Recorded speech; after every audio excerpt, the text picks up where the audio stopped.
In 3, 2. Welcome home, Raiders. This week, race to world first. Who will win? Hot fixes galore. Oh, wait. No, not really. And is the people's legendary too much awesome? This is Convert to Raid number 112. You're listening to Convert to Raid. Convert to Raid. The podcast for raiders in the world of Warcraft.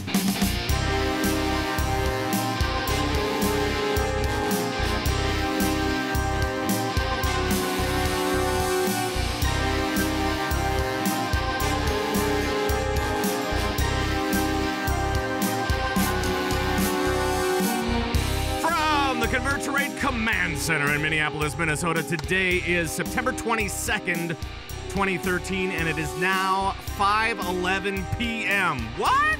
We started a little late. Look out. Thank you so much for joining us from all around World of Warcraft land. And hello, my name is Pat Crane, your host of the show. I'm also called Zhug around Airy Peak, and I raid with my Resto Druid, still raiding. And the players are here.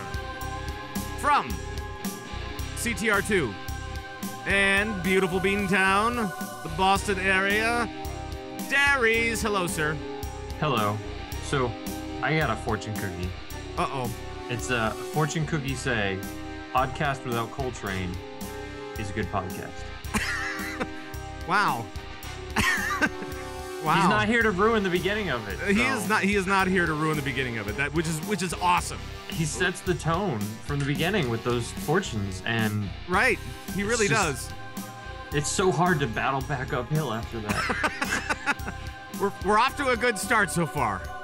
So let's go to like you said, Coltrane's on vacation. So we'll go to the heart of cheese country in the Midwest from Tauren Think Tank and that TV show. It's Jules Scott. Jules, hello. Hello, guys. Thanks for having me. And I actually have a fortune cookie that Gary's just... Damn it! What's going on with the show? I thought I could get away from it. No! You know, I was bombarded with so many that I had to at least give one of them its due. So, Pat, you're just going to have to deal. It's go through the motions. All right, let's go ahead. Go ahead. Fortune cookie say. Oh, boy. Thank you. Pandaren, who dares to cook against Mr. T, is a Wakfu.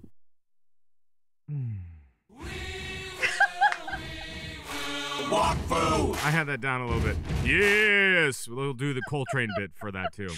Oh, that was sent in by Bullet Catcher on Twitter, and I had to use it because Coltrane is not here. Can we get Colt back? Well, we'll see if he's available. I am getting 11 out of 10 bongos. Boy, I don't know. You typed that yourself. That doesn't count. Right. That's no good. So, like we said, Coltrane's on vacation. He's in Hawaii somewhere. That's cool. And I just got back from a vacation, which is why we're starting so late. But you know, it's kind of cool to do this in the afternoon. It's kind of weird. It is kind of weird. It's like, what's going on? Convert to Raid is usually morning show. Right. Well, we'll see if we can. I don't know. Without late. like, I'm tired. I know. If I fall asleep, I know. I need coffee or something. Wake me up. I don't know. You guys are going to be so lame. Come on, it's Convert to Raid. Let's do it. All right. Well, let's talk a little bit about what we've been doing this week in WoW. And Dairies, let's start off with you. What's been going on with yourself? With your bad lots self? of raiding. Lots of killing bad guys. Cool. My raid team, we killed 9 or 10. I think 9. 9 of 14 in Siege of Orgrimmar. We killed a couple new raid bosses this week. Let me give you the big applause. A big applause. Right there. Nice work. That's not bad. Thank you. And we still have one more raid night tomorrow, so cool. We'll see before the reset.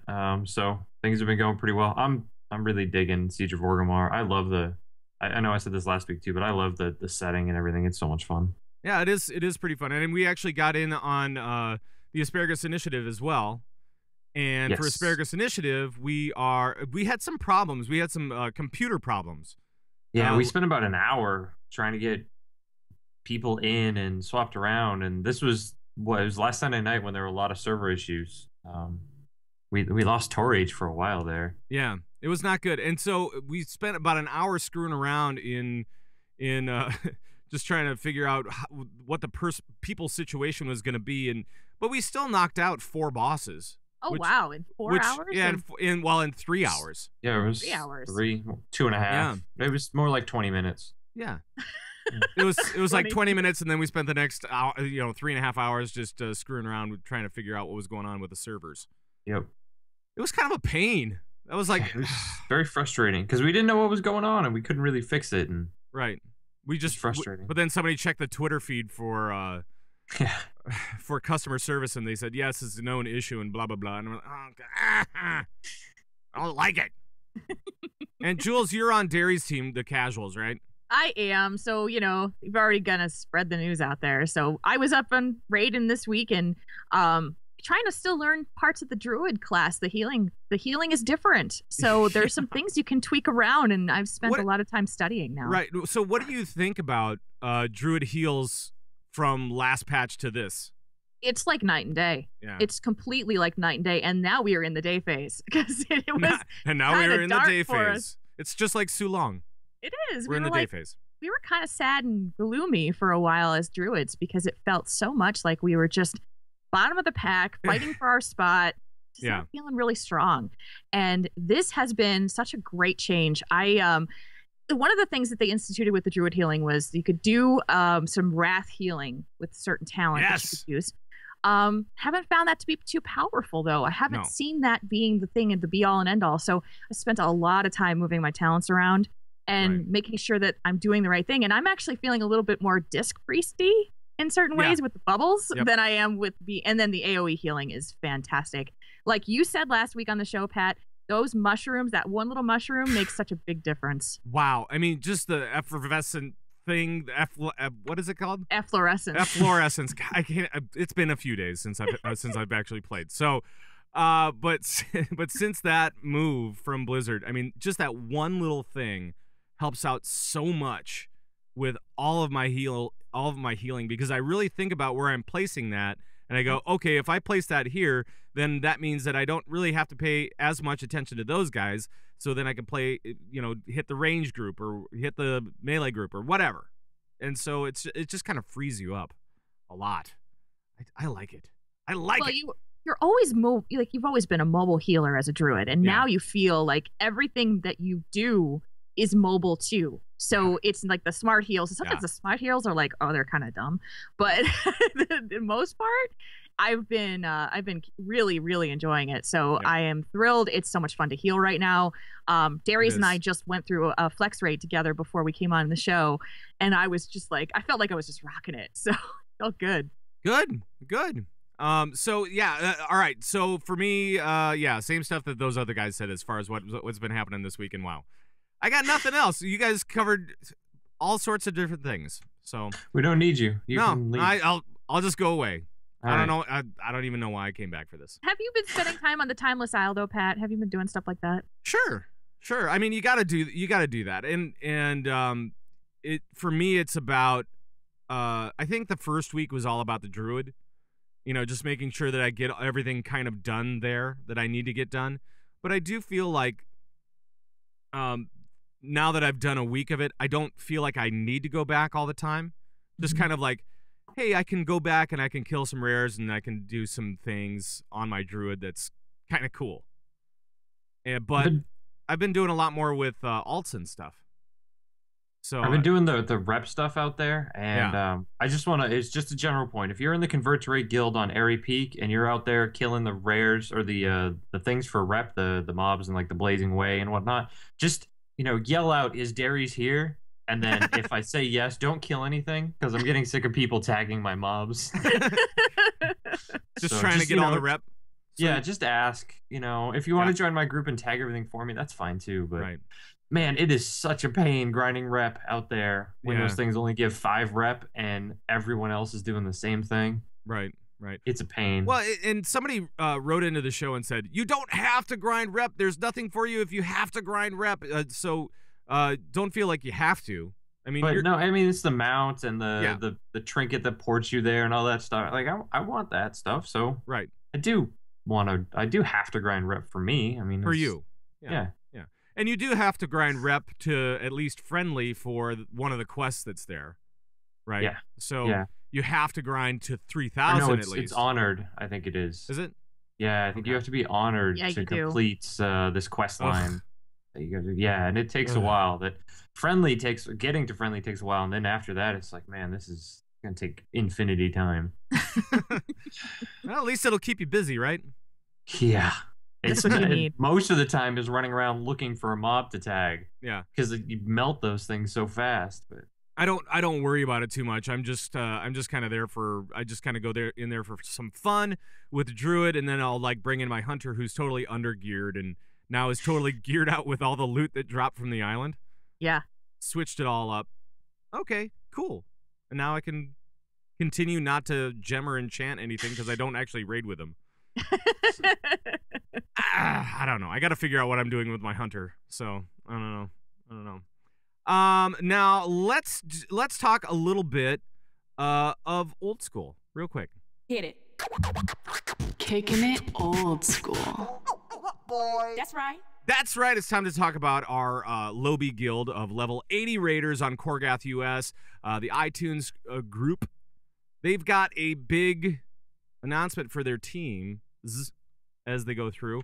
And they are in, like I said, level 80 content.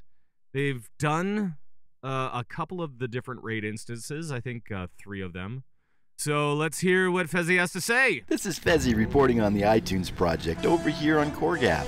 This week we have a critical message from the officers of iTunes. This is directed to the raid members participating in the project, so listen closely. Rise up, Argent Crusaders! The hour of justice has come! If you guessed that iTunes is marching to the gates of ICC, you would be right. Next week we take the fight to Arthas, so repair your gear, bone up on fights, and prepare for one of the best raid expansions to be released. See you at raid time. Let them come. Frostmourne hungers.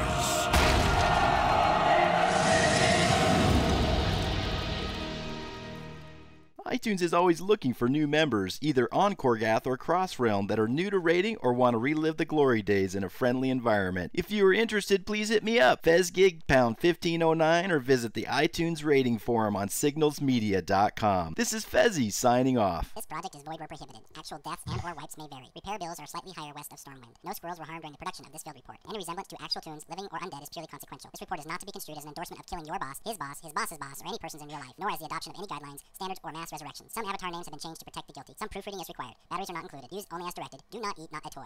There's a lot of small print there that they have to roll through. There's a lot to pay attention to, yeah. Right.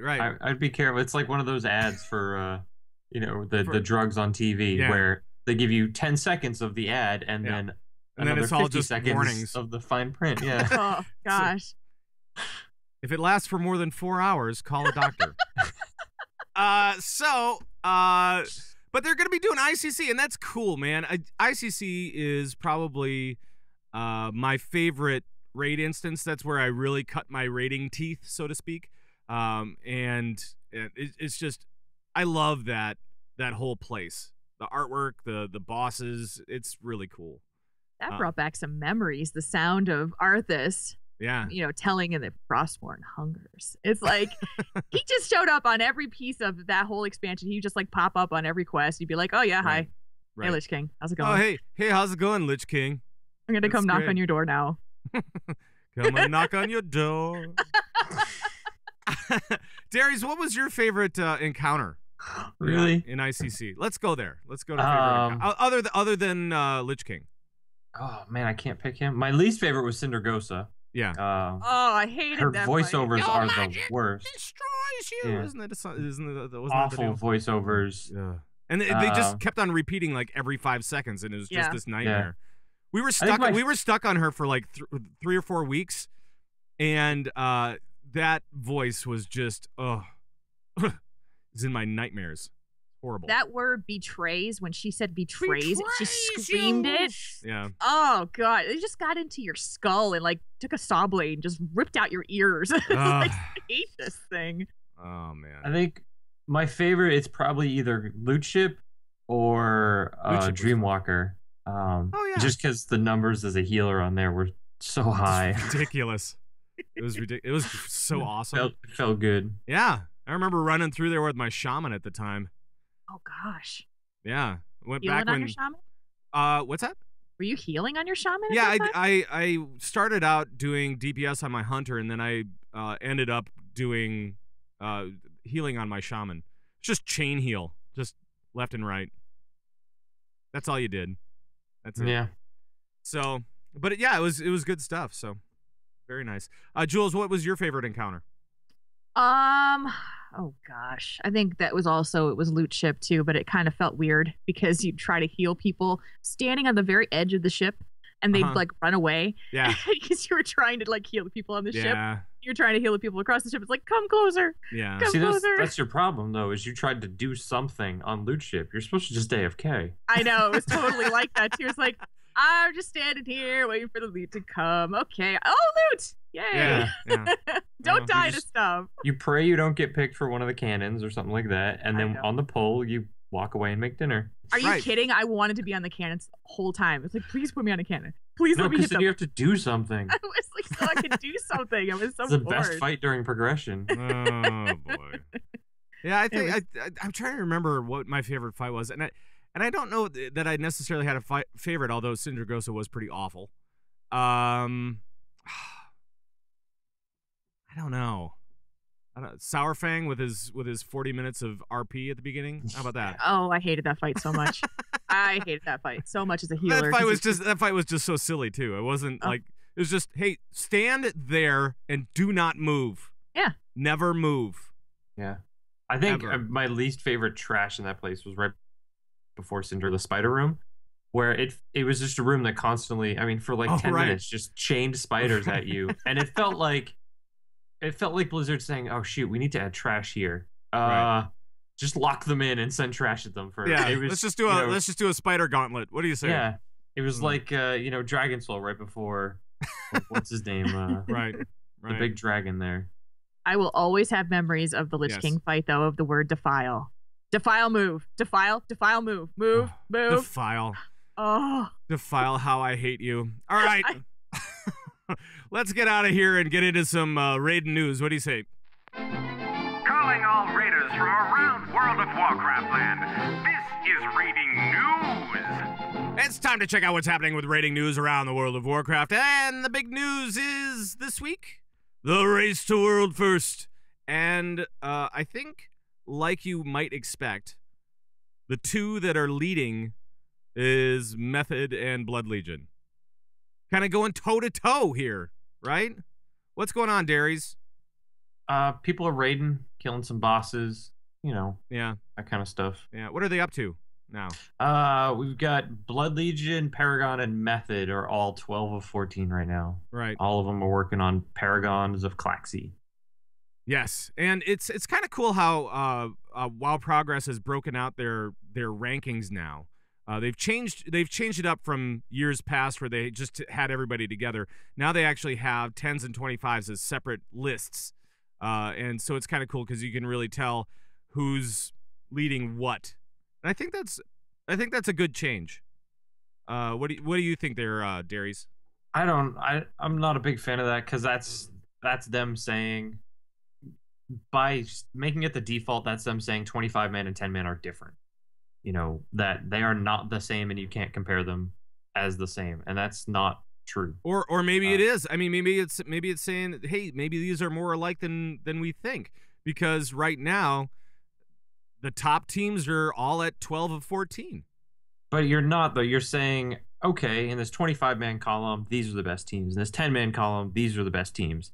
But they're not the same, so they're not together. And there's not even a way to stick them together to compare. Right. Who's better than the other. You have to go to like Guildox or something to do that, and find out that Paragon is actually ahead of Blood Legion. They've done it faster in a shorter amount of time. Right. But if you look at this, you're thinking, oh, I don't know where Paragon sits, and it looks like they're only in 10 man, so they're obviously lesser. So I'm not a big fan of the new setup on WoW Progress. Well, and maybe they'll do something more like Guildox. Jules, what are your thoughts on that? Well, as I was watching this race unfold, Yeah. and you were seeing first that Blood Legion took off. They shot out of the gate and you were way ahead, and Method, they were still asleep. Yeah. And so, people were like, oh, is that really the progress was really fast, but it makes you wonder if splitting them between 10 and 25 in the progress is taking into account time frames. That's one thing I was wondering. Right. It does, yeah. It does. They take into account because their resets on a different day. Okay. And obviously at a different time. So it takes into account, this is when the server went up and you first had access to everything, and this is how fast you did it in that time. So, Blood Legion could have started a week earlier, but it wouldn't matter. It's time in there when you actually have time at it. So. Well, and Guildox does do 25 plus 10 lists. And as it sits, as far as a combined list goes, it's Method, Paragon, and Blood Legion, according to Guildox. Yeah. So But you have to go to Guildox to get that. You can't. Right. You can't get that. And Blood Legion actually just got the 12th encounter done like moments before the show. I mean, it was probably about a half hour before the show they downed the 12th encounter. So big grats to all three of those teams, and actually all those that are in contention for this. I mean, this is something we watch because we're really into what you guys are doing. I mean, raiding is awesome, and watching these heroic raiders go at it and kind of battle to the top here is very interesting for me. And Darius, you've actually been in that position. So I mean, what are these guys going through this week? What are they do? How did you do it in expansions past? So, what are these guys going through? Yeah. Sleep deprivation, hunger, Right. that kind of stuff. Right. Especially since they're stuck. I mean, they were all stuck for a while on Thok and then Siegecraft for Blackfuse. So it's a lot of bashing their heads, a lot of 16th hour. People are getting angry at each other. Yeah. It's a lot of go. The first 6-7 bosses fell really quickly. Mm-hmm. And then it's a lot of just bashing your heads. It's not, the first couple hours of it aren't just, all right, run in, pull, die, run in, pull, die. It's a lot of run in, pull, what happened, what's not working the way we thought it would, what's different from normal, what's different from PTR, what's this debuff do? We haven't seen this before. What's this doing? How can we get around this? Can we stack a bunch of warlocks over here and then not deal with this? Or, it's a lot of theory crafting, a lot of discussion in between pulls. There were times where we might have only pulled once, over a 3-hour period, we might have only pulled once every half hour. Oh, really? Yeah. The specific example, like Heroic Shah, at the beginning of this expansion, we spent a lot of time looking at the pagodas on the sides, figuring out the exact patterns, figuring out where you could stand, where you had to go to, because there was a specific pattern to the whole thing. A lot of time recording videos of that, and then playing them back, taking screenshots, things like that. And that's, that those 30 minutes of discussing it save us hours down the line of people wiping to something that they think has no pattern, or, there's no way to beat it. Right. And I know that, during this first week of Heroics, too, that you see some changes being done on the live servers that weren't done between PTR and now, from Ian Hazakostas and his team, the developers. And I know that Thok was one of those where there was some kind of bug or something. And then Narushan as well. What was going on with that? Because there was a big, huge post from Watcher on the forums, and he was talking about how he apologized about the Narushan fight for some reason. Do you know what's going on with that? Well, I think he was more apologizing for the fact that they're likely going to change it, and they hate changing things once it's been killed, and once it's been killed by a large number of people. Right. If you look at Narushan, 500 guilds have killed that on Heroic, and to change it now is kind of like saying, yeah, we screwed up, we catched it way too late, and all you people that did it one way, we're going to change it, and you're going to have to do it a different way. And people don't want to have to do that. They don't want someone to tell them, right, that kind of stuff. So he was kind of apologizing for that, and he was also explaining that this wasn't the way we intended it to be. It was broken. It's our fault. Gotcha. But yeah, that happens, but normally it happens 10 pulls into the first guild getting it. It's method. Right. The first one's working on Paragons of Claxi, and 10 pulls into that, they realize, oh God, this is this isn't working, this is broken. So then they fix it right then. Usually just a ninja fix, or sometimes they'll put it in a hot fix. But very rarely do they make a big change after so many people have actually killed it. Now, I know that Rignoros from Blood Legion has actually tweeted about that that heroic teams like his, these cutting edge teams, didn't have many problems in the first half, and we saw that. They blew through the first 5 or 6 bosses, no problem, and then they started slowing down a little bit, and now they seem to be at a point where they're having to work for it, and they're actually, I think they're actually appreciative of that. That it seems to be that way. All the things that I've read offline have been very positive from these teams, talking about difficulty level. What do you guys think about this difficulty level? Jules, what do you think about how it ramps up between boss to boss, encounter to encounter, that you've seen so far? This race was pretty interesting so far, because I think I was watching social media a lot. There were a lot of people commenting of, oh my gosh, the race is going to be over like immediately because of how fast they were blasting through the bosses in the beginning. And I think that people are kind of used to the heroic race to be a little bit slower. And I think it's great. What they did is they put the easier heroic encounters up front, and now they're getting it to the point where it is going to be solidly hard to get this down. And I saw a tweet from a member of Blood Legion saying this fight that we just downed made us better raiders because we realized we were doing it the hard way, but it made us better raiders because of it. And if these guys who are like number 1, number 2 in the world saying that we needed to become better raiders in order to take this boss down, it is impressive. And I go, oh man, that is so cool to see people sitting here 12 of 14 and wondering when that 14 of 14 is going to hit. And people are like, oh man, it's going to be over by the weekend. Oh my gosh. And no, because I know that Blizzard is going to make those last few fights brutal, and I love it. I love this race because you want to see who's gonna take it down. Sure. The question that I usually have is related to the time zone thing, like I mentioned earlier, because when you have one group that can get, or the time zones and the zones of the world that can start certain times earlier than others, does that give them an extra advantage or not? And clearly it does not. No.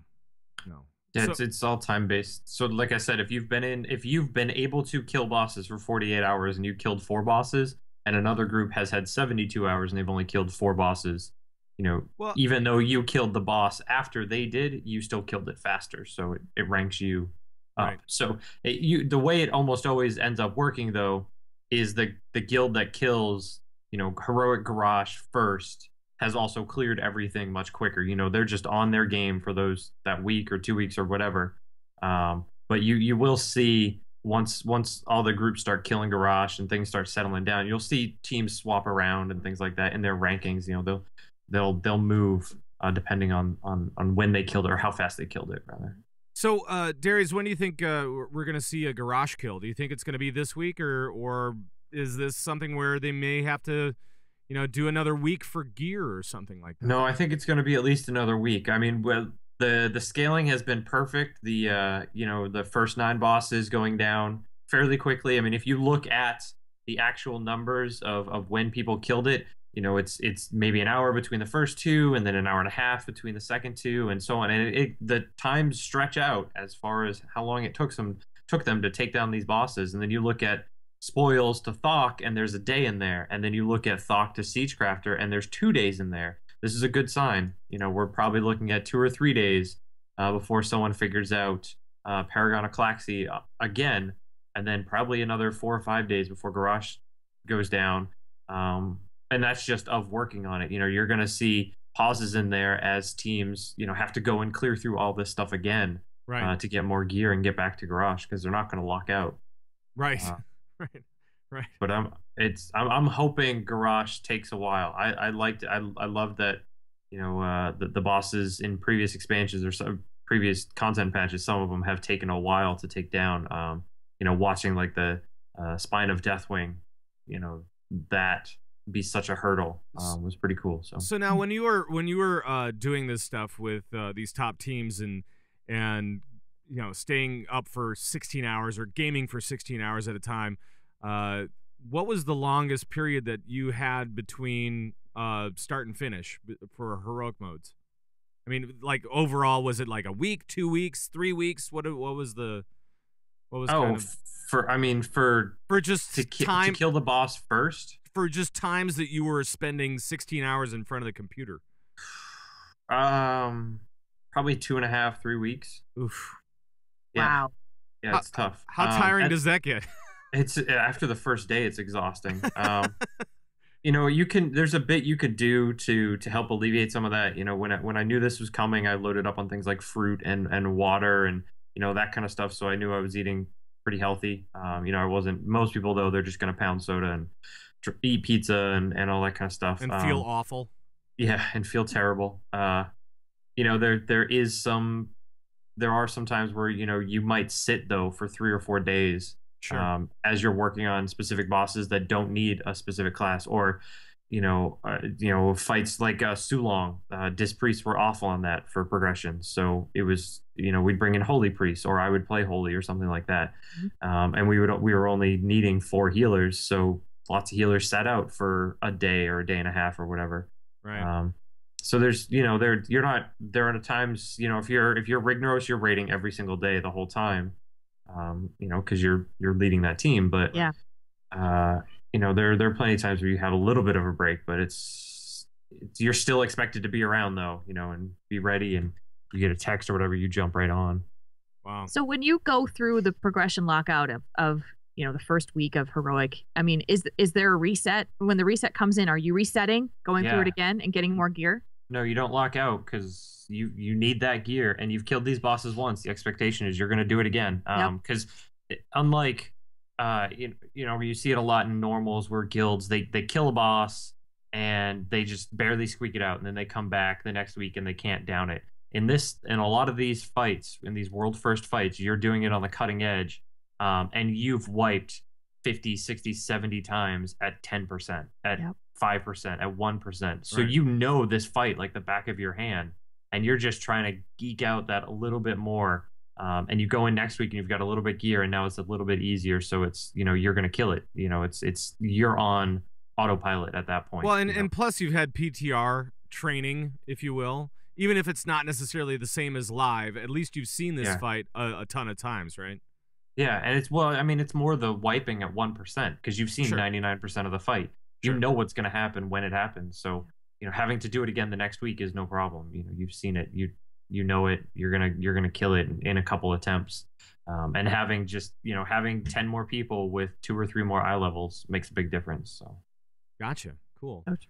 Well, let's maybe jump to the other side of the spectrum here, because with heroic modes open, we also have LFR open.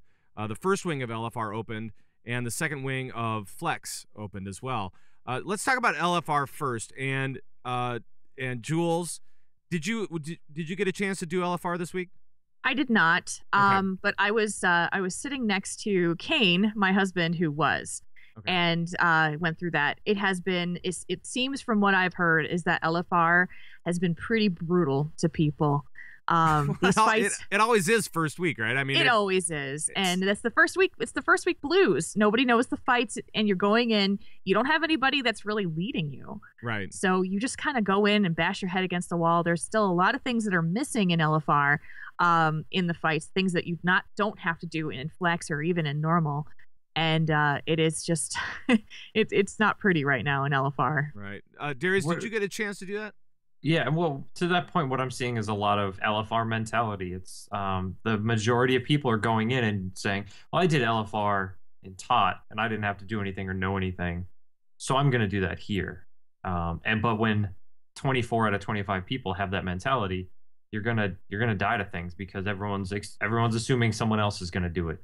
Sure. LFR is the law of averages. If you have 10 people that know what they're doing, you're gonna be okay. But first week, 24 people don't know what they're doing, then you're in trouble. Yeah. Well, and the other thing is too is that if you went in the last couple of weeks of 5.3 and said, well, I'm going to do LFR in Throne of Thunder, and I didn't have to do anything, and then you go into Siege of Orgrimmar and you're undergeared for what you expect to happen, plus you don't know the fights and you expect everybody else to pick up slack when it's a fresh new raid for everybody. That's a tough position. You can't you cannot expect that from LFR the first week, and we've seen this time after time after time now, where first week of LFR, any new instance of this, any new wing, it takes a long time to get through this stuff. You got to expect a few wipes on each boss. I mean, as even for normal raiders and heroic raiders to go in there, and because you're being mixed with all these different kinds of personalities and these different types of people and these different play styles, you have to expect that when you walk in, you're going to wipe a few times. And really, if you have experience, you should probably step up. Yeah. Absolutely. And if you're going in there as a tank or a healer, you've got to read up on it. Read the dungeon journal at the very least. Check out Icy Veins. You can probably Google, quick and dirty Siege of Orgrimmar LFR, and someone's going to give you a 2-sentence synopsis. But read up on it, because so much relies on you, especially if you're a tank. Don't go in there and assume you're just going to bash the boss and win. Right. Well, as you were saying, especially tanks, because tanks, you guys are the most vulnerable in LFR. That people will kick you if you don't do it right. Yeah. And a lot of these fights have good tank mechanics, and if you don't know what you're doing, you're gonna kill everybody, and then you don't have an excuse there. So do your homework. It doesn't take very long. Do 10 minutes of homework and you'll be fine. Right. Yeah. If you have 2 tanks that know what they're doing, they can make an LFR really smooth. Yeah. This tier too, I think that these fights are a little bit more different than what have been in the past. So you have mechanics that you haven't seen before, and if you've raided before on certain past LFRs, you could probably eke your way through just because you know how to raid, kind of, sort of. Right. These are like mechanics that you must know in order to survive the encounter, and if you don't have a clue of what you're doing, you're gonna wipe the raid. Yeah. So and it's bad. And here's a question for you, dear. So like on the first, I think it's the third boss where you have the different orbs. Is that Narushan? Yeah. Yeah, it's number 3. So in LFR though, there's no orbs. Oh, okay. It just picks people. Okay. All right. That's probably the better way to do it, because I'm like, I don't know how it actually works because I haven't had a chance to do it yet. So I'm glad that it just kind of randomly picks people, because it was kind of like the who was it in MSV? It was the third encounter there. Garajal? Yeah, Garajal, where you had to click on those totems and go into the spirit world and kill the things. And if you didn't do that, if nobody did that, there were problems. Yeah. And so I'm glad that it just kind of randomly picks people, because that takes a bit of the sting out of it. That'll be good. And I can talk a little bit about the second flex wing. I like the second flex wing. We ran that earlier this week. It's pretty good. I like it. Yeah. I like it. Jules, have you run that? We just ran part of it before we came on the show. I had to tell Darius, I'm like, it's getting close to time, don't you think? Yeah, we killed the first 2 bosses of the second wing and the first 4. I should have started in the second wing. You should have, yeah. I thought we would have had time, and we did. Right. So what can you guys say about the difficulty? Obviously, it must have been a little bit more than you could handle at that particular time if you only got 2 done before the show. I'm guessing you thought you would have more time. We got 6 done. We got the first 4. Oh, right. And then the first 2 in the next half. Right. So how's the difficulty between Flex and LFR? And Darius, maybe you can speak about that a little bit. The difficulty is definitely more than LFR. All the mechanics are there. You have to deal with everything. It's not, they're not taking stuff out. You've got to communicate. And one of my biggest problems with Flex right now, and this is what I've seen across the last 2 weeks, across every tune that I brought in, is a lot of people are thinking this is LFR, and that they don't have to follow mechanics. They don't have to listen. You have to be in Mumble. You have to be in Vent. You have to be communicating in some way. And it's frustrating for me when I'm trying to raid lead and I spend a minute or 2 going over mechanics, telling people what to do, and the fight starts and people ignore all of that. And they just stand there and they don't do anything, or they attack completely the wrong things, or whatever it is. And it's it bugs me personally because it's like a personal slight against me. Like, yeah, I heard what you're saying, but I'm going to ignore it. And then everyone else in the raid too, because they're trying to do what they're supposed to do, and you've got 3 people that are standing in the corner, summoning and unsummoning their pets. Whatever it is, and that's very frustrating. Let's hope it's not quite that bad. No, well, I mean, I saw Epic Medic doing that a couple times. Let's throw one of our friends under the bus. Let's do that. I don't want to name any names, but he was playing a mage too, and he's just like, "Oh, look, my water elemental. I'm gonna summon him and unsummon him," and I don't know what he was doing, but this was mages. I don't get mages. Maybe that was part of his rotation. I don't know. Oh man. But it's very frustrating because it is. We're gonna have to deal with him tonight, by the way. I know, and I hope he's listening. He's not a healer anymore, so I can say whatever I want, and he can't kill me. Sure, you can try. It won't work at all. But really, if I have any advice for Flex, it is not LFR. Yeah, it is not. If you have a raid leader, listen to them. If you have questions, ask before a pull. Do a little bit of homework before you go in there. One person screwing up will wipe the raid. Sure. And that's unfair to the 24 other people that are in there that you didn't do. Or however many people. Yeah, or the 9 other people. However many are in there. It's unfair to them if you can't be bothered. And that's very frustrating because I feel like there's a lot of personal responsibility. There is a lot of personal responsibility in a lot of these fights. There's a lot more, isn't there, Jules? I mean, there's a ton more that you actually have to do for yourself in these raids, right? Absolutely. I mean, okay, I have to ask this to Darius especially because someone whispered to me before we started Flex tonight and said, if you go with more than 13, it gets significantly harder. And I didn't hear about a breakpoint for going above 13. But I'll tell you, just healing that Flex raid, I felt like it was as challenging as normal in some cases because of the number of people that we were working with. What did you think? Well, we went in short healers. We went in with 25 and only 4 healers, I think, or 5 healers. And in LFR, you get 6. And normally in 25 you have between 4 and 6. So we went in short healers, and that was just to push through bosses faster. Gotcha. Because I knew we were going to bring people in that were going to do 30k DPS. So if I can bring extra DPS in to make up for that, that's what I was doing. Okay. Sure. But I haven't heard of a magic breakpoint. I would think it depends more on your composition. If we had 2 amazing healers, we could have 2 healed all of that or most of it. And then you've got 23 DPS or 21 DPS and 2 tanks, and the fights are going to be pretty easy. Right. Yep. Then because they're going to take 2 minutes. So it all depends on what you bring and who's there and how they play. Cool. Flex can be really challenging if you've got a lot of players that are very undergeared but are actually following the mechanics. It's still going to be pretty difficult. Yeah, Flex is not LFR with a raid leader. It's not. And the mechanics are as strong as they are in normal, just they don't hit as hard. Yeah, right. I mean, the responsibility's there. You can wipe a group without that. So Jules, what did you think about difficulty of Flex versus normals, just kind of in general? I noticed that if you get hit by an ability that you're not supposed to get hit by in normal, it's not going to kill you. It's not going to take you down. Healing is definitely a lot more manageable. It's a lot more manageable. And that makes it a little bit easier. But I find it a little odd for me just because I'm such a 10-man healer. And then you go into a group of like this, we had 23 people and sometimes it was 25. It changes everything.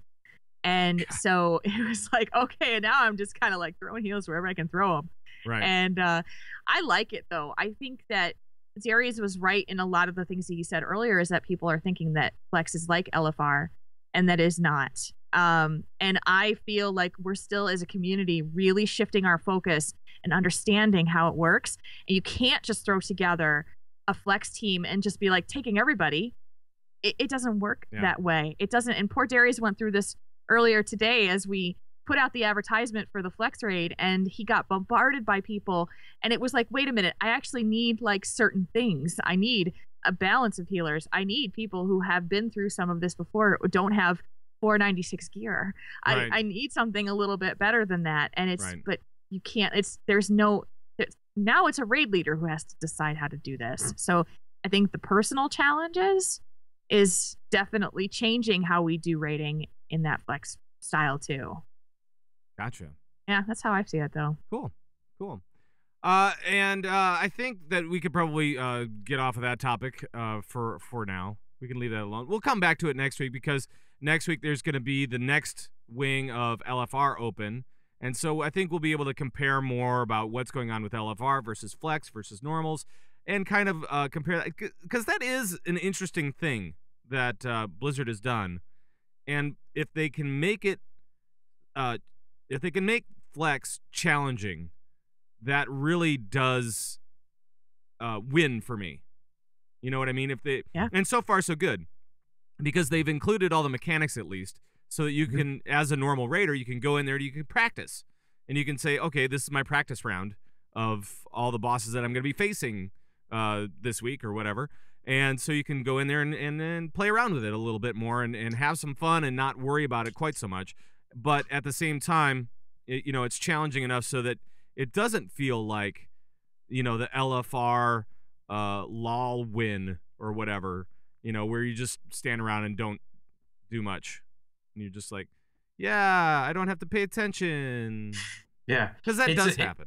If you're a group that was struggling to get through Throne and just got down Lei Shen or, just formed or something, Flex is a great place to start because it's going to give you all that stuff. But this mentality that Flex is LFR is incorrect. And if you're going to do it, just make sure you do your research.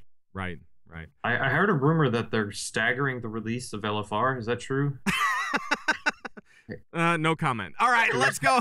Let's go on to hot fixes this week. Actually, there hasn't been a lot of hot fixes. We've seen some stuff to bosses. We've seen a few things to classes here and there, and maybe some bug fixes and blah blah blah. But not many big hot fixes, right, Darius?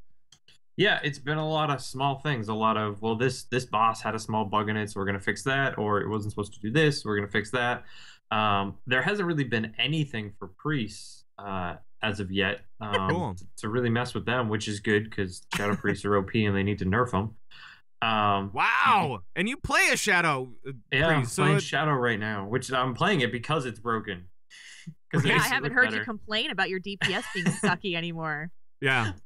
I did on our poll of Grand Nagus, I think I did 2.75 million DPS. You were insane. Or Nazgrim, it was what it was, not Grand Nagus. He's one of the people in the chat room. It was Nazgrim, yeah, 2.75 million DPS. What?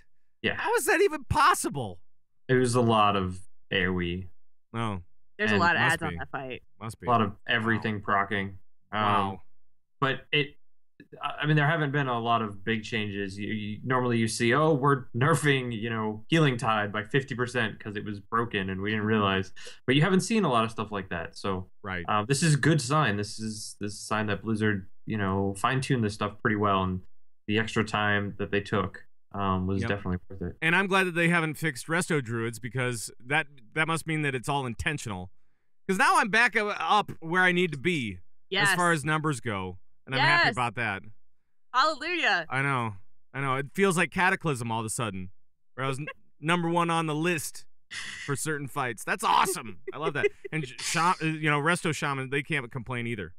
No, for a change, the Resto Shaman are not complaining. But it is towards the end of the expansion. Usually they are like terrible at the beginning and they rock it at the end. Yep.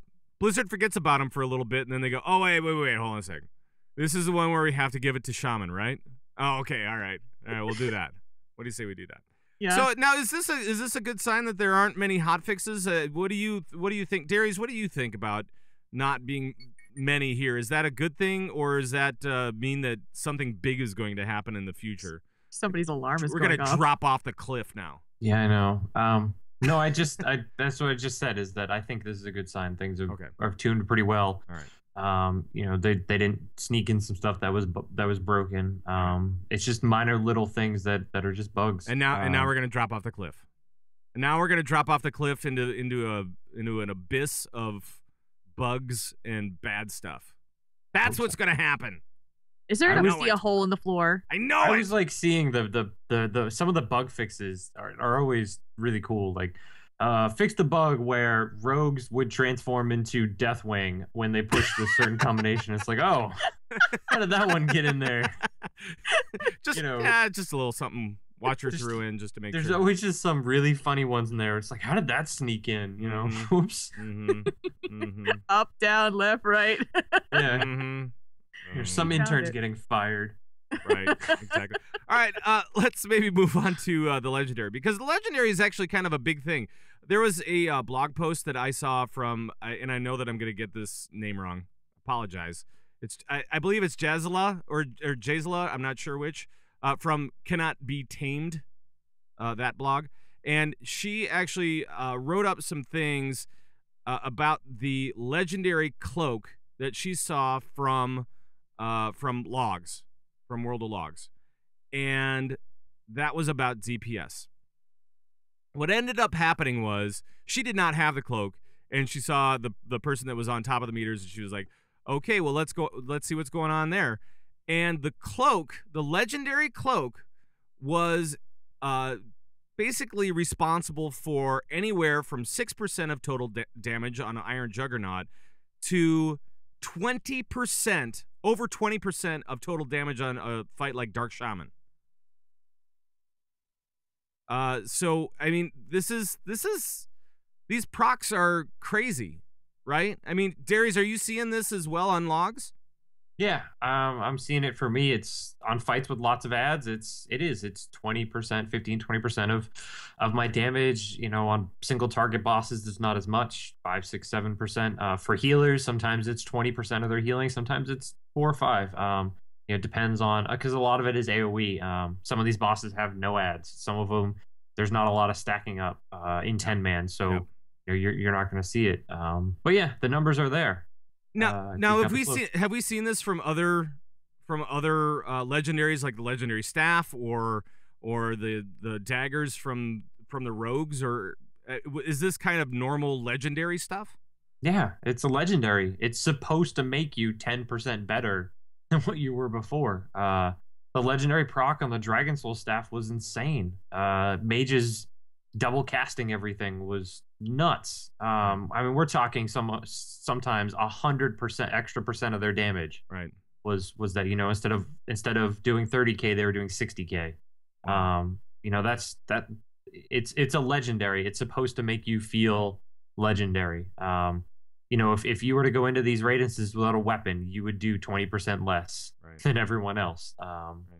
You know, it's what it's supposed to do. And I think it's doing an awesome job of me personally feeling like, you know, I'm pretty awesome. I'm pretty legendary. I'm melting things like never before. Right. So Jules, what do you think about those people without a cloak right now? It's really hard for me. I struggle all the time with this mentality, because we all have the opportunity as players to get this cloak. We all have the opportunity. Before, you had to be a mage. You had to be a rogue. You had to be able to play with that certain type of weapon in order to have it. And a lot of people were left out. And now, any single class, any single person can go get this, which means that there are a lot of them. Mm-hmm. So beforehand, it used to be that person who had that legendary weapon was super special. They put in a lot of work to get it. They went through, they got a really lucky drop, whatever it is. And now it has changed things. And what that does is it changes people's mentality when they treat other people, because now we're all on the same level playing field. Like you, Pat, Dairies, me, we all had the same opportunities to get this because we all played at the beginning of MOP. Right. So we're all on the same level playing field as hundreds of thousands of other people. And so then when you're talking about all those hundreds of thousands of other people who are going out to get this and raiding, then you can start to designate people who are maybe a little bit more geared because they have this cloak and therefore they're a more desirable raider, versus not, because you wouldn't really play that into consideration. Most of the time that legendary came at the end of an expansion. You don't have that now. It's right here. Right. I feel like people are going to feel left out for more ways than just Ordos for not having this legendary cloak and raiding. Right. I mean, we're talking, you know, it's J-Slaw, I guess. Yep. She said that it was about 12.5% from the bosses that she saw. Mm-hmm. And so with a 12.5% increase to DPS, this is something that is kind of a big deal. Oh, yeah. If you don't have this, you are missing 12.5% of your DPS or your heals per second. I've been noticing that the cloak has been doing its job as well when I heal. Oh, yeah. Well, So you're not missing those numbers. You're just not doing that extra. You're not. It doesn't make you. But if everybody is doing that, because this is the People's Legendary, so everybody can get it, you know. So if this is the People's Legendary and you don't have it, everybody else is doing it and you are not. Right. You are being singled out because you do not have a cloak.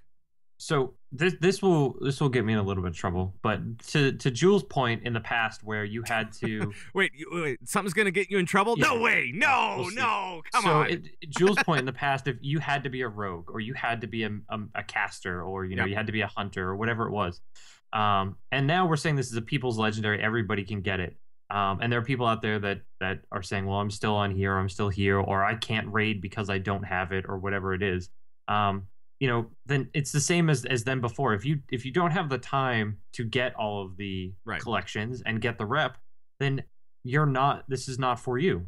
The Legendary is not for you. You're not the rogue or the caster. And I don't think any of this raid content requires the Legendary in order to finish it.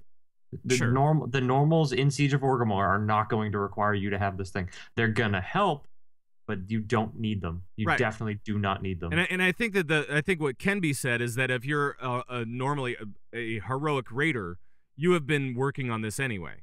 Yeah. If you are on a heroic team, you have been working at this because you know that the 600 cloak is awesome, and you want to get that as soon as possible. And so then, as soon as the Legendary became available, all the guys on heroic teams were like, okay, well, I'm going to go get this first day. Dairies, you did that.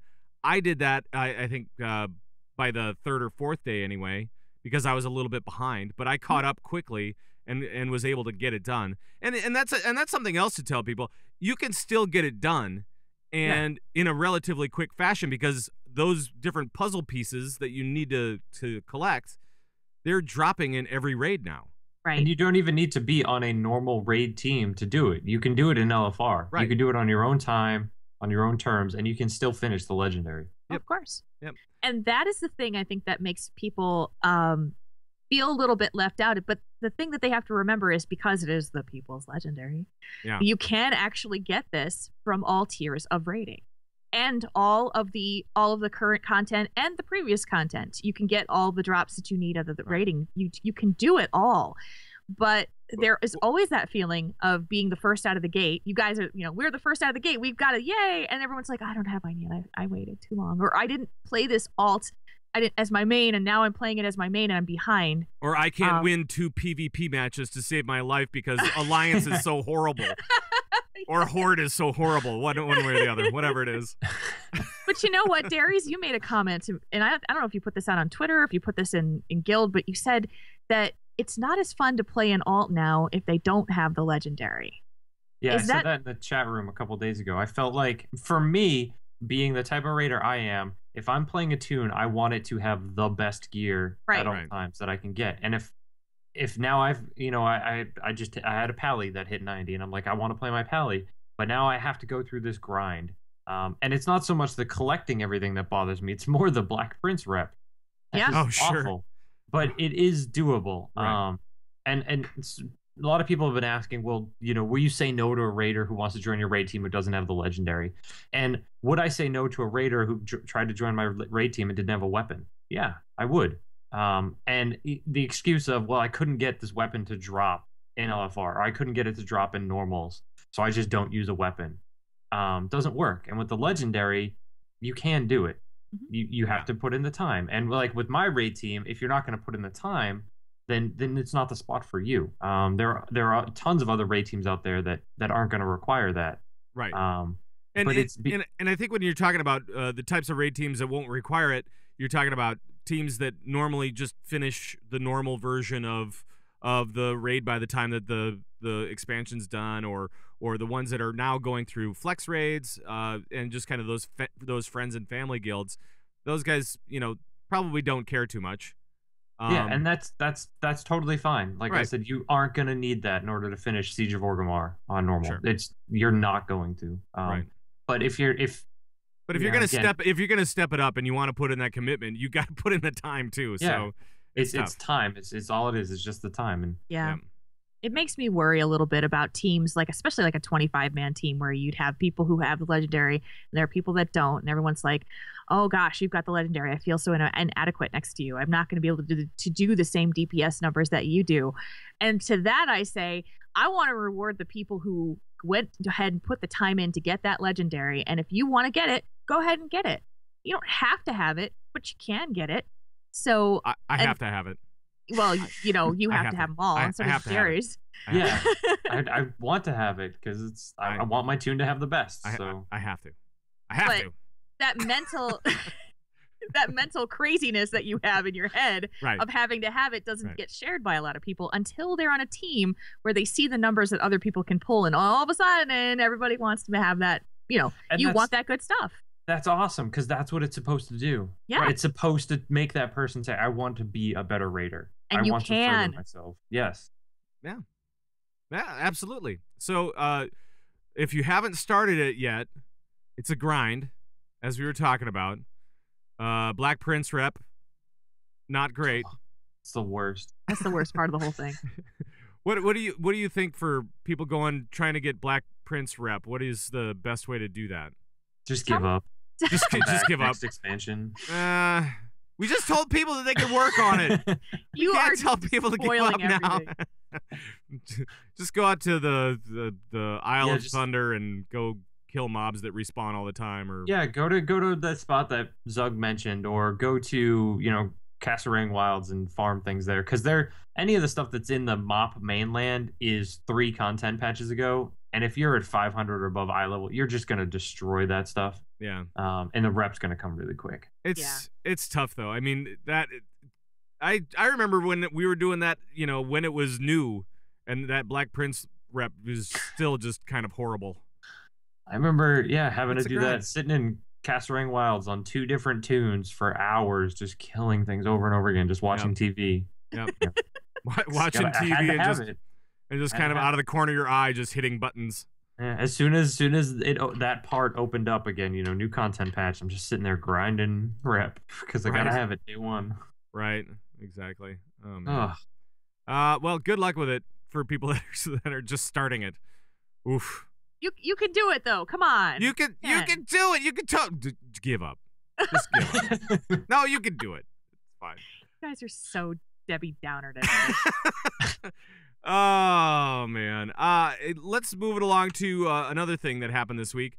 Ghostcrawler has he's usually on the tweeter, as we all know, and if you watch him on a weekly basis, it's actually kind of funny because he says a bunch of stuff that I'm always like, should you really be saying that anywhere? Like, you're just getting people's hopes up and stuff. Like this week he tweeted, "We would like to provide more 5-player dungeons than we were able to do for MoP," which is not that many, arguably. So, guys, would you like to see more 5-man content? Jules, would you like to see more 5-man stuff? I'm going to probably dig myself a hole here. Uh-oh. I'm probably going to do something that's probably bad. I don't understand why people want 5-man content.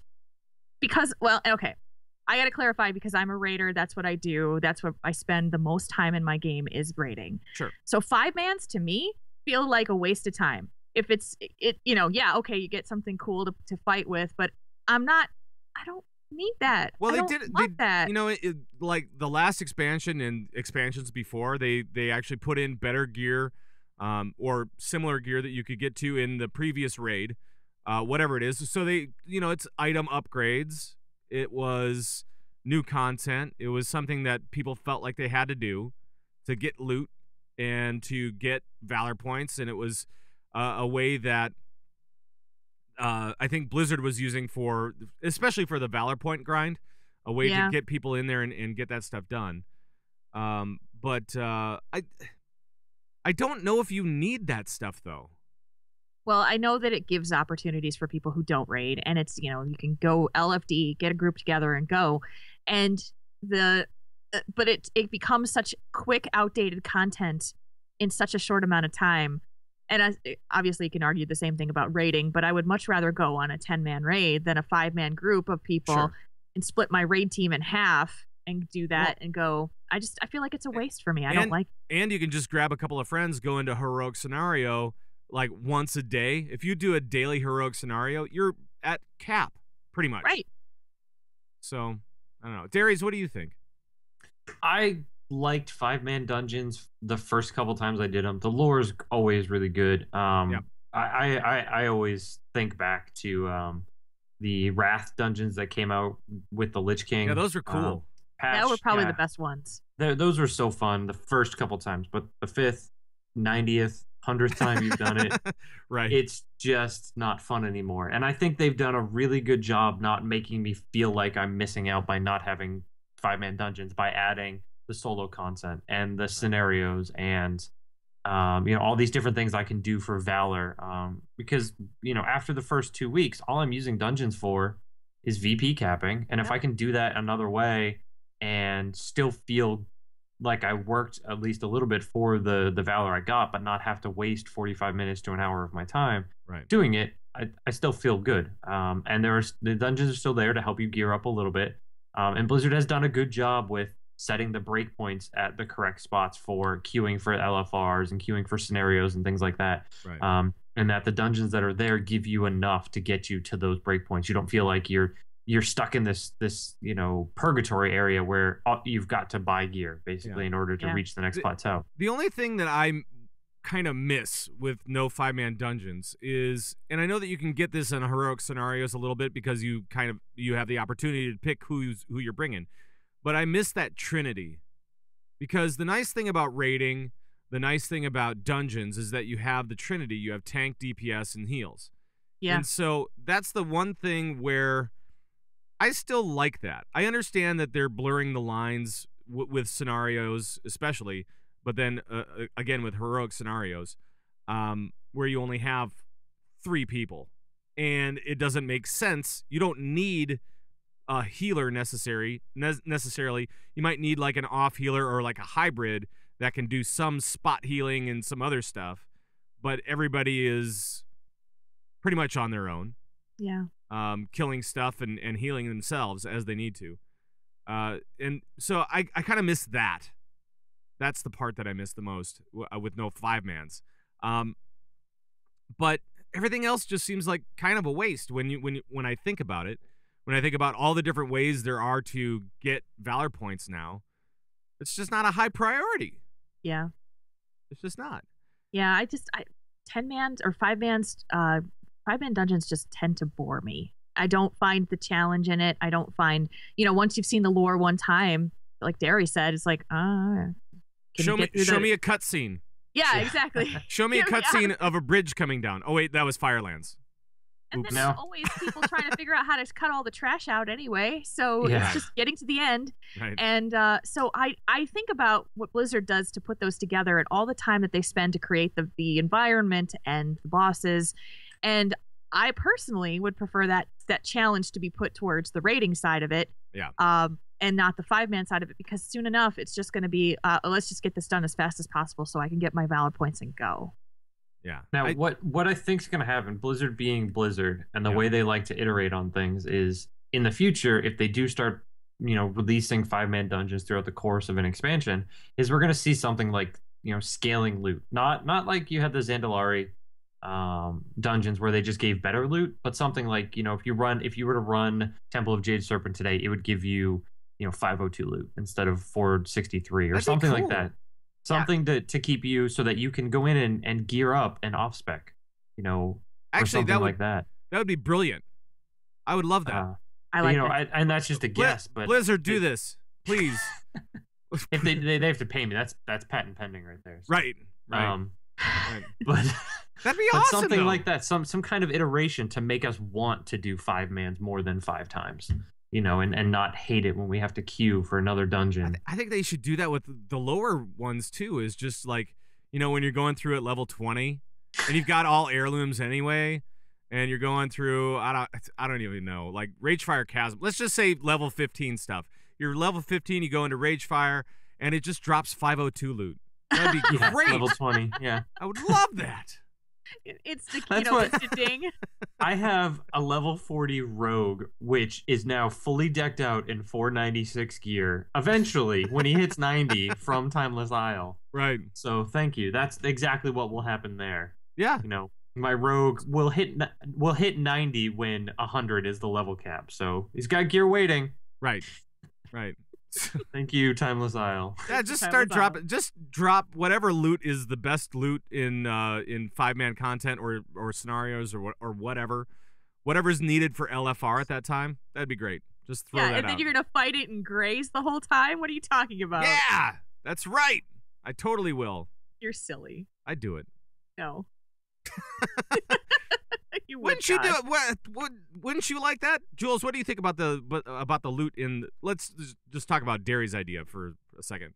Would you like something like that where it just dropped 502 loot or whatever? Yeah, why not? I mean, but what they'd have to do is they'd have to take a couple of those dungeons, those earlier dungeons, and switch them to move up, and you'd still have to have the older ones because you still need that stepping stone for some people who don't want to go out and do the Timeless Isle, or they don't have an alt that can do the Timeless Isle. They're a brand new player. You still need that stepping stone to get up into the first LFR or first Valor gear, that kind of thing. And that's what the heroics were meant for when you were going from 463s. Right. And they could do that pretty easily because they do have the pre-90 dungeons, and then they have the 90 level dungeons, which are what used to be heroics, but they don't have normal, so it doesn't make sense to call them heroics. So they could do that with all the level 90 dungeons and just say, all right, here you go, free loot, because it's all about the loot. That's right. That's what it's all about for 5-mans. That would, I don't know. What? Now I feel like it cheapens the experience somehow. I don't know. Well, at this point, at the expansion, you've got all of your characters that you like to have. You're playing ones at 90, and then you want to level up some alts. That's the stepping stone you need. I suppose. But maybe that's what the Timeless Isle is for anyway, so who cares? Like what you said, you have a rogue that's level 40 and has a full 496 set. So, I don't know. Get on it, Dairy. Start leveling. Do it! Do it! All right, one last... actually, you know what? We are going to go to some Q&A here, and so we'll just drop down to that. Here we go. We've got mail. We do. And if you have a question about anything for us about rating or anything else, just let us know. We'll try to answer it on the show. You can always email us at converttoraid@gmail.com, or you can call our raid line at 612-787-RAID, or you can join us during a live show. PM one of the guys. We'll see if we can get to it. And actually, I have a phone call that we're going to play first. Here we go. Hello, my character's name is Gameth. I play on Stormreaver. Just had a question about getting started in Siege of Orgrimmar. Play with a pretty casual raiding group, bunch of real-life friends of mine, and then just other folk I've grown close with over, gameplay experience. And just kind of wondering what's a good kind of average item level for your group moving into Siege, starting on the 10-man. Right now we're running Flex two nights a week instead of, our normal 10-man nights. So if y'all could answer that on the show, that'd be super groovy, man. Thank you. Super groovy, man. Super groovy. Super groovy. All right, so eye level for Siege of Orgrimmar. Dairies, what do you think is necessary? Well, I think they're doing a good job by doing Flex first, and Flex is going to give them pretty good gear, but I'd say, with all the stuff that's out there and how easy you can get older gear now and Flex and LFR, and the numbers that these things are going to require, I'd say you probably want to be between 520, 525, 530, 535, somewhere in that 520, 535 range, and you'll probably be okay. Obviously, the higher the better, but anything lower than that, you're probably going to run into issues just with pure numbers. Right, and as far as it goes for, I think for the Asparagus Initiative, most of us were around 520, 525, somewhere in there. When we hit Siege, and we were just fine for normals. Of course, the guys are better players, and and than normal. I mean, but they're usually playing alts with us. A lot of them are playing alts with our team, and so it's kind of weird. But I think that we were mostly 520, 525, somewhere in there. And you can get 522 gear real easy now. Yes. Yes. And I think it's 496 for LFR. Is that right? Yeah. Okay. 496 for LFR, Siege of Orgrimmar. Yeah. And the timeless drops is 496s, and you can get 502s from the old LFR, 522s from the old gear. I mean, you Valor get gear, yeah. Yeah, you can get enough gear, especially if you're doing flex, which is the right thing. You should be fine. Yeah, and if you're blowing through all the flex stuff in one night with no wipes, then you should be doing normals. Yep. Yeah, that's a good way of looking at it. And flex drops 540 gear, so that's awesome. Mm-hmm. Yep, that's really good. All right, let's get to some of these letters here, and we have one on Proving Grounds from a Pud, and it's not my name. Let's see, Jules, maybe you could read this for us. Sure. Currently on wave 11 of endless mode in the Proving Grounds, and every time I lose a round, I am furious. Not at the game, but at myself, because I know exactly where I messed up. Some people say it does not promote perfect DPS rotations for maximum damage, and to a point, that may be true. What it does is it makes you adapt and think. In the end, what ends up making a good player? A person who sees the puzzle and looks for an answer, either internally or through the web. Proving Grounds is more than training wheels for people new to a role or class. It's a challenge. Get to wave 30 in any way possible. How you get there does not matter. Take what you've learned to get to 30 and apply that to the rest of the game, and you'll be fine. Peace and love, good luck, and have fun, Pud. There we go. So that's not really a question. That's just more of a comment. Yeah. For this. Darius, what do you think about Proving Grounds? And you heard he was on, wave 11 at the time that he wrote us anyway. What do you think about Proving Grounds? Is that accurate? No, I think he's right. I think it's a really good place for a DPS to go in, and because it's not a target dummy. A target dummy is going to tell you what your perfect rotation is. Single target, not moving. What Proving Grounds are going to require you to do is think ahead. Think like a better player. Be proactive and not reactive. Every time you wipe, you know where you failed. So now you're thinking, how can I be better? So you carry that over into raiding, and you wipe and you think, how can I do that better? How can I not screw that up? Instead of just bashing your head against it, hoping something changes. Yeah. And this is a really, really good thing. Yeah, and healers can say the same thing. I know that I've done it. Jules, you've done Proving Grounds, right? Yes, I've gone and cleared through gold. Haven't tried endless yet, but I was planning on it once. What I needed to do this week was do some changes for my rotation just to make sure that I was getting everything I could out of my healing rotation. Yeah. But what did I do? After I changed my spec, I went in and I went to do Proving Grounds for a while just to make sure that I was rolling through my rotation. Okay, I need to do this. I need to do that. When does that proc? If it procs, I do that.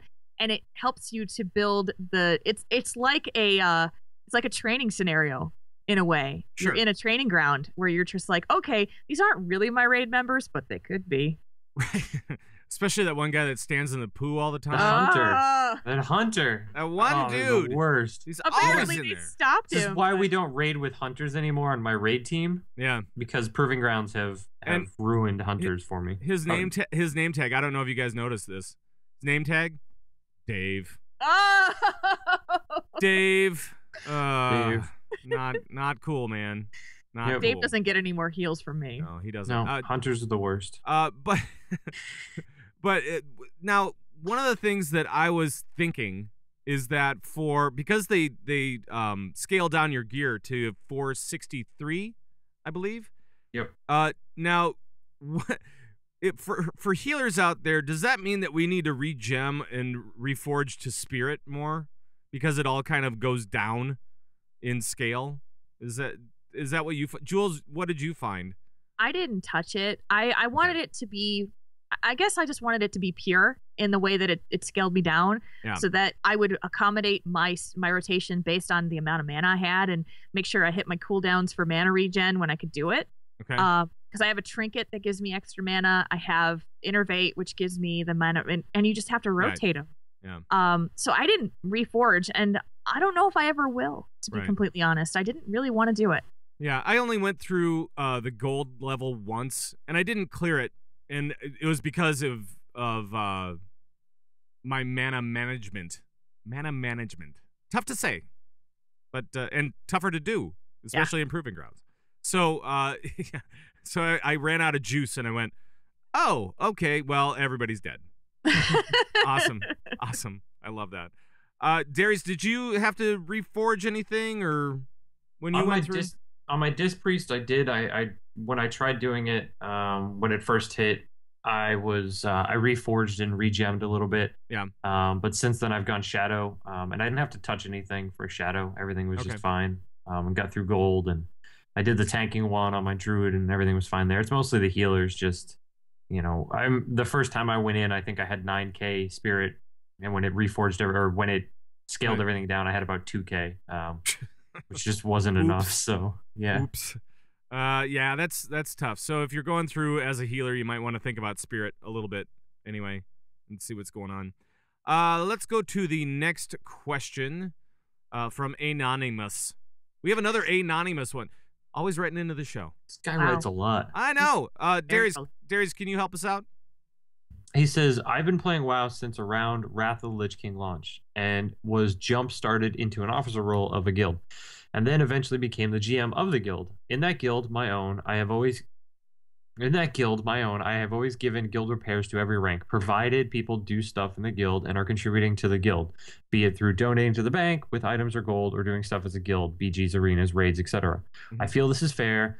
And hey, repairs can hurt the pocketbook of a level 90, especially after wiping out Undasta repeatedly. Yes. I recently joined another guild on an RP realm with some good friends, and I'm raiding there soon. In this other guild, there were no rules posted about how guild repairs work, but I did see guild repairs enabled on the rank I was in at the time. Recently, it's come to my attention that guild repairs are for guild events only. I understand this bit, but at the same time, I have donated gold, time, mats, etc. to the guild. I'm kind of torn because I understand kind of where they're coming from, but at the same time, I'm the type of person to just grind mats and gold specifically for the guild. So I guess from an outsider's perspective, is it fair to restrict guild repairs when you donate to your guild? All right. So all about guild repairs when it's for a guild event or just open all the time. Jules, what do you think about this? I know that we've kind of talked about this because we talk about it for our guild, which is huge and impossible to manage sometimes. It is impossible to manage. All three of us are kind of responsible for doing some of that stuff. Yeah. So I've said this before on a podcast, and I'll say it again. I don't feel that a guild exists for you to repair your stuff. I never have. Now, I do believe that a guild can be something if you're donating it to it, as Anonymous has been. Right. You're donating mats and materials and things to help the other guild members. But what I think you can do is I think you can frankly just say, hey, I'm responsible for my own repairs, just as we are in Convert to Raid. We only get a certain percentage of gold for each raider, or else our banks would go broke. Right. Because we're all doing the raiding on our own choice. And as a raider, yeah, it does get expensive, but then you should be personally responsible, just as you are in a raid, being personally responsible to stay out of the bad, to make sure that your gear is repaired, your gems are there, your reforges are done, and your enchants are bought. And yeah, it's expensive, but as a player, it's not hard to make gold. So I personally feel that if a guild wants to restrict guild repairs because they want to hold money for other things related to the guild, that's great. But if you've got people who are just like all the time active, throwing money to the guild all the time, then maybe you do want to use it. You're not just going to save it for a rainy day. Sure. That's kind of how I feel about it. All right. Darius, what do you think about guild repairs in general? I think in this case, where it's an RP guild and they do a lot of events, that's fine. If they want to save it for guild events, that's totally fine, or guild raids or whatever it is. I think this guy Anonymous probably should have asked before he started doing that. If he didn't know the rules or was unsure or anything like that, he should have asked before he had done it. And to say that he donates a lot of gold, time, and mats and etc. to the guild, if they're not expecting that and they're not expecting to give him something in return, then maybe he could sell those and pay for his repairs that way. It seems like there's some confusion and some lack of communication here. If they're not expecting you to do that and you're doing it in your own free will, then you shouldn't expect them to provide for you right in the same way. And hopefully, one of the things that I'll say to guild leaders out there is, if you have rules, write them down and post them somewhere that people can read them. Yeah. This is something that we did with the Convert to Raid Guild over on Airy Peak, like day one.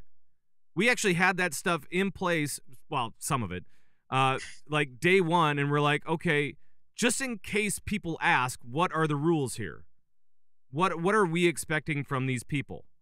And so we had a list of rules, and it may not have been written the best at first, but over time, now it's become a document. It's become a living document that we update regularly as things change. And this is one of the things that I can tell you guys. There are plenty of places you can get a free website or whatever. Just go ahead and do it and post up something on the website that has your rules. Or, a Google Doc. It doesn't even have to be fancy. It could just be whatever. Hey, you guys can go check it out right here. Boom.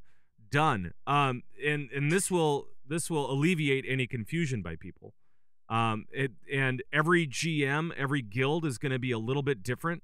And this is just one of those differences. In the Convert to Raid Guild, it's kind of funny because we want to give people repairs, but we have almost 80 raid teams to take care of. Yeah. It's crazy.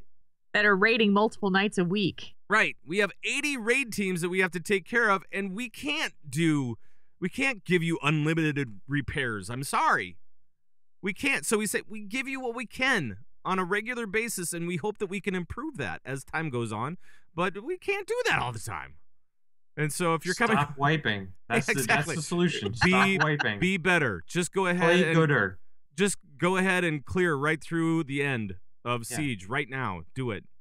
Play gooder. Well, I really want your opinions on why people feel like that the guild is there to give them repair money. Why do you feel that happens? I think some people get spoiled by some guilds. Like their first experience with a guild is going to determine what they expect from their guilds in the future. And if you have a guild, like I was in a guild with my friends, and it was just my morning team. Mm-hmm. And we had everybody in the guild, and repairs were set at like 400 gold because nobody cared. We had 10 people in the guild. And so if you go from 400 gold to 40, it's kind of a big switch. Yeah. And you go, you mean I have to do it myself?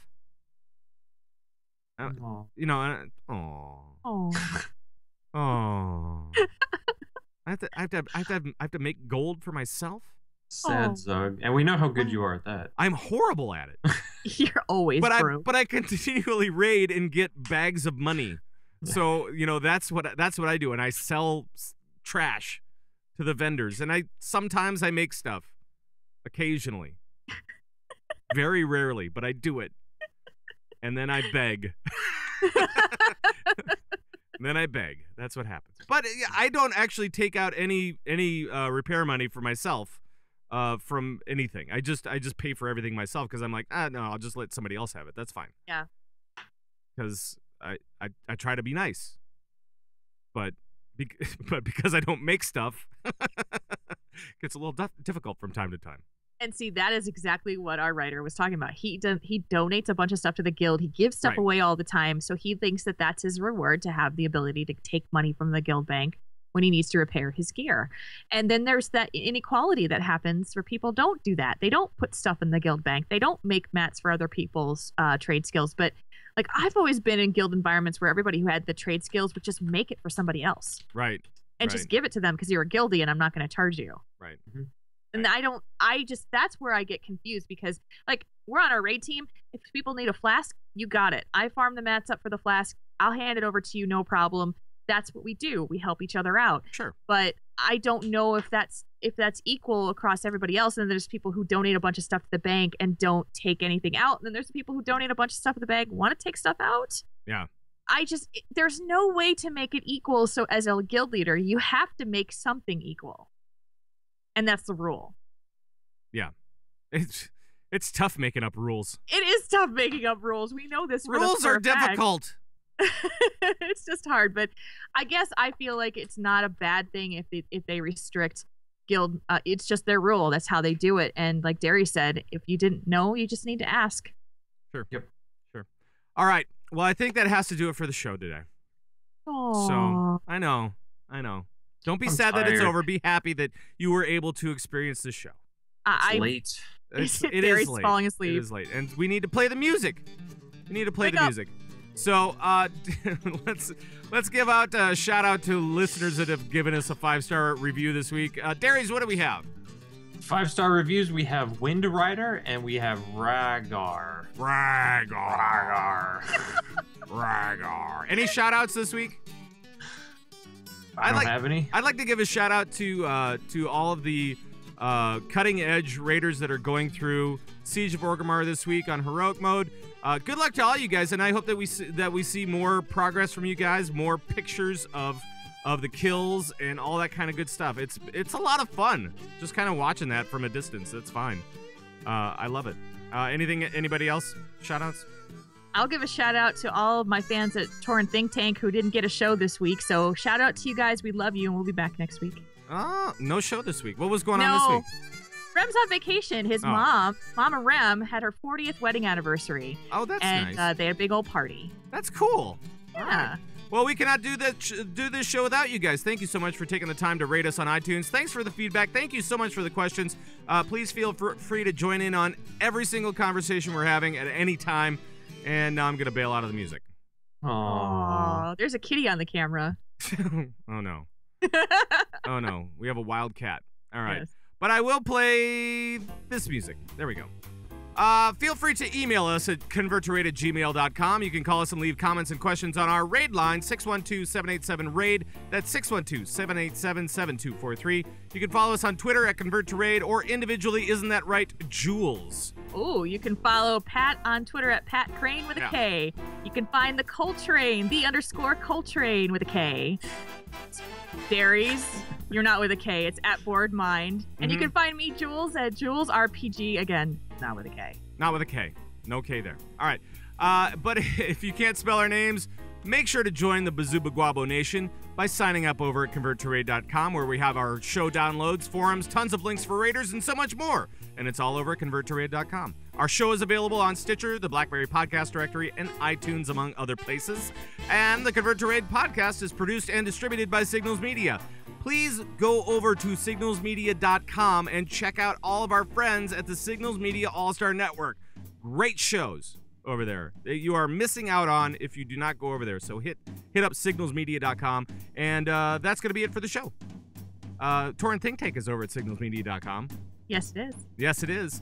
Thank you, Jules, for joining us. Thanks for having me tonight. I appreciate you asking me to join you guys, and I'll keep the seat warm for Coltrane, but he'll be back. All right, sounds good. Darius, I guess thank you too. Fine. I guess we'll thank you too, Darius.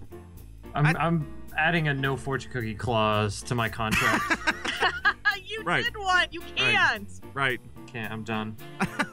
Well, thank you guys out there for tuning in. We'll see you on our next show next week at our regular time, back to our regular time, Sunday, 11 a.m. Central, and for all the guys and Jules at Convert to Raid. Bye-bye, everybody. Bye-bye.